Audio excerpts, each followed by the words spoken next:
Hello বন্ধুরা, রাত্রেবেলায় আবার চলে এসেছি। চলো আজকে রাত্রে কি আমি খাবার বানিয়েছি তোমাদের দেখিয়ে দিই।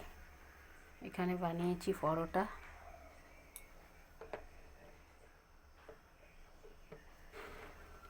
এখানে পরোটা বানিয়ে নিয়েছি, আর এখানে পেঁপের তরকারি আছে। দিনের বেলায় তরকারিটাই গরম করে নিয়েছি, আজকে আর আলাদা করে কোনো তরকারি বানাইনি, যেহেতু পেঁপের তরকারিটা অনেকটাই হয়েছিল, দুবেলার হয়ে গেল।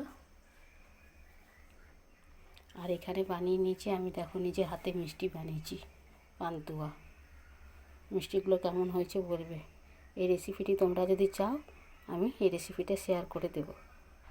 তোমরা চাইলে কমেন্টে জানাবে, রেসিপিটা আমি দিয়ে দেব। দেখো আর মিষ্টিগুলো কত সুন্দর হয়েছে। এগুলো আমি নিজে হাতেই বাড়িতে বানিয়েছি, এগুলো কোনো কেনা মিষ্টি নয়।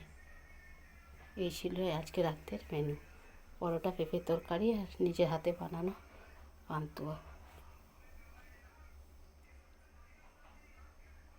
চলো তাহলে,